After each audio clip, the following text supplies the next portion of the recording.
If you enjoyed this video, be sure to hit that sub button for more amazing content. Now, let's jump straight into the video. What's good, YouTube? It's your girl Buffino1 bringing you guys yet another YouTube video, and today I want to talk about a topic or a video that I happened to see maybe about a week or so ago, and that is pretty much why random content does not perform as well.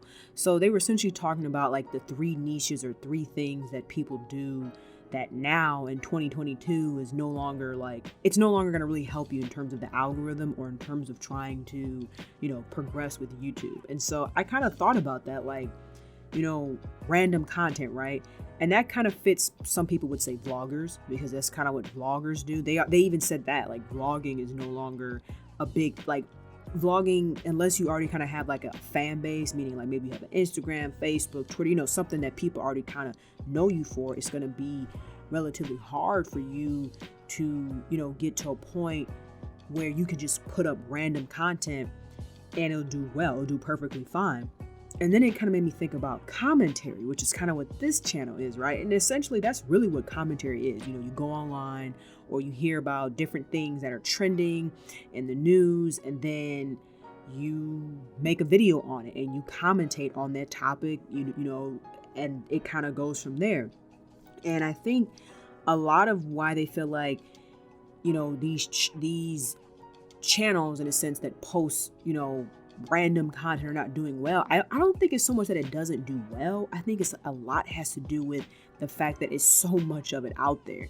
Like I said, nowadays there's so many commentary channels, there's so many gaming channels, there's so many reaction channels. Once YouTube allowed for people to be able to make content and then become monetized, meaning that you can make money, I feel like that's when more people got in on it. I honestly hate sometimes that when I was making content back in college, before it kind of really became a big thing, meaning before, people were just starting to get monetized back then. And so it has started to slowly kind of grow. And I sometimes wish I knew some of the things that I know now, how to make better thumbnails, how to make tags and search engine optimization, all that stuff. I kind of wish I knew some of those things back then that I know now, because I feel like my channel definitely would have took off, because I wasn't really doing nothing with quality. I wasn't doing much with thumbnails and tags. I was just posting videos and they was getting views, but I think the impact or the algorithm would have definitely pushed it out more. But I do think nowadays people, because there's so much content out there to consume, because there's so much, I think people are more into organization, right? And that's what I'm saying. People like to put you in a box, and it says oh, this person's known for reaction, this person's known for sports content, this person's known for vlogging. People want to be able, in a sense, to put you in a box, because like I said, there's so much content out there right now. There's so much stuff out there that you can see. There's so much stuff out there that options, and that's the other thing too, there's so much competition.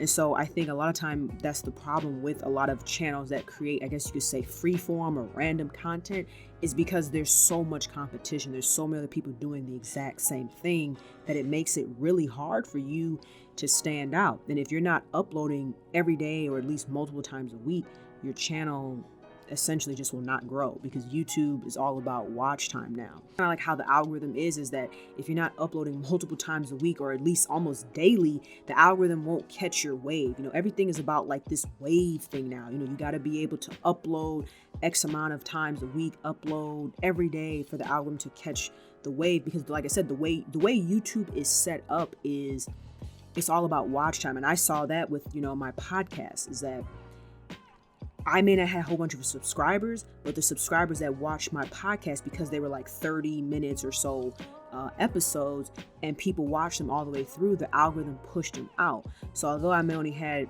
let's say, 14, 16 views, or in the beginning start off with a few views, but because the watch time was so long and crazy, it pushed it out into the algorithm thing too, because of how vicious the algorithm is now. Before, people used to be able to upload a couple times a week. Now, if you're not uploading almost every day, you could have a video that goes viral or has a lot of views, watch time, whatever. But if you don't continuously upload, it's like YouTube will just put your channel on the shelf. So I feel like it's not so much that random content doesn't do well. I feel like it has more to do with the fact that if you don't produce enough of it, if enough content is not out there. And eventually, like, I think what's going to happen is eventually it's going to get to the point where you're going to have to upload 2 times a day. Like, once a day is not going to be enough. Like, it's crazy. You know, people are just going to start paying, like, the bigger creators, they're just going to start paying for videographers, like people to edit their stuff so I mean, people are already doing that now, but I'm saying, I think it will become like almost the standard. It will become the norm. But let me know your guys' thoughts about this down below in the comment section. If you enjoyed the video, be sure to drop a like, comment, share, and subscribe. Hope you guys have a good rest of your day, and I'll chat with you later. Peace.